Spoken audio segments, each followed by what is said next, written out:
Sir, ಈಗ ಅಭಿಮಾನೋತ್ಸವ ಏನು ಮಾಡ್ತಾ ಇದ್ದೀರಿ ಸರ್, 2028ಕ್ಕೆ ಕಾರ್ಯಕರ್ತರಿಗೆ ಮತ್ತು ಪಕ್ಷಕ್ಕೆ ಬೂಸ್ಟ್ ಕೊಡುವುದಕ್ಕೆ ಮಾಡ್ತಾ ಇರುವಂಥದ್ದು, ಇದು ನಾಂದಿ ಹಾಡುತ್ತಾ 2028ಕ್ಕೆ ಬಿಜೆಪಿ ಪಕ್ಷ ತರೋದಕ್ಕೆ ಅಧಿಕಾರಕ್ಕೆ? ನೋಡಿ, ಅಭಿಮಾನೋತ್ಸವ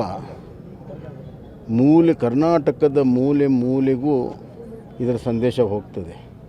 ಕರ್ನಾಟಕದಲ್ಲಿ ದೊಡ್ಡ ಪರಿವರ್ತನೆ ಗಾಳಿ, ಬದಲಾವಣೆ ಗಾಳಿ ಬೀಸ್ತಾ ಇದೆ. ಆ ಗಾಳಿಯೇ ಸೆಂಟ್ರಿಫ್ಯೂಗಲ್ ಫೋರ್ಸು ಈ ಅಭಿಮಾನ ಮಹೋತ್ಸವ. ಬರುವಂಥ ದಿನಗಳಲ್ಲಿ ಭಾರತೀಯ ಜನತಾ ಪಕ್ಷದ ಸರ್ಕಾರ ಸ್ಥಾಪನೆಯೂ ಹೌದು, ಜನಪರವಾಗಿರುವಂಥ, ಈಗ ಜನಕ್ಕೆ ಬೇಸತ್ತಿರುವಂಥ ಜನವಿರೋಧಿ ಸರ್ಕಾರವನ್ನು ಕಿತ್ತೊಗೆಯುವಂಥದ್ದು ಉದ್ದೇಶವೂ ಕೂಡ ಇದೆ. ಹೀಗಾಗಿ ಬಹಳ ದೊಡ್ಡ ರಾಜಕೀಯ ಮುಂದಿನ ದಿನ ಬದಲಾವಣೆ ಆಗ್ತದೆ. ನೋಡಿ, ಕಾಕತಾಳಿ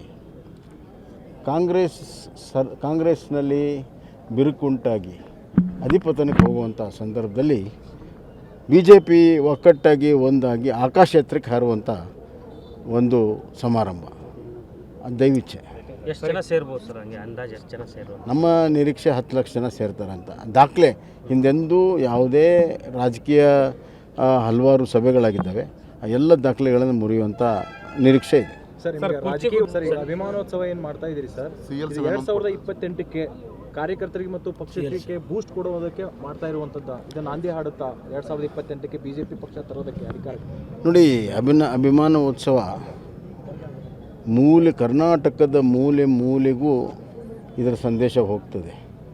ಕರ್ನಾಟಕದಲ್ಲಿ ದೊಡ್ಡ ಪರಿವರ್ತನೆ ಗಾಳಿ, ಬದಲಾವಣೆ ಗಾಳಿ ಬೀಸ್ತಾ ಇದೆ.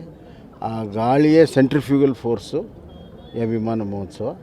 ಬರುವಂಥ ದಿನಗಳಲ್ಲಿ ಭಾರತೀಯ ಜನತಾ ಪಕ್ಷದ ಸರ್ಕಾರ ಸ್ಥಾಪನೆಯೂ ಹೌದು, ಜನಪರವಾಗಿರುವಂಥ, ಈಗ ಜನಕ್ಕೆ ಬೇಸತ್ತಿರುವಂಥ ಜನವಿರೋಧಿ ಸರ್ಕಾರವನ್ನು ಕಿತ್ತೊಗೆಯುವಂಥದ್ದು ಉದ್ದೇಶವೂ ಕೂಡ ಇದೆ.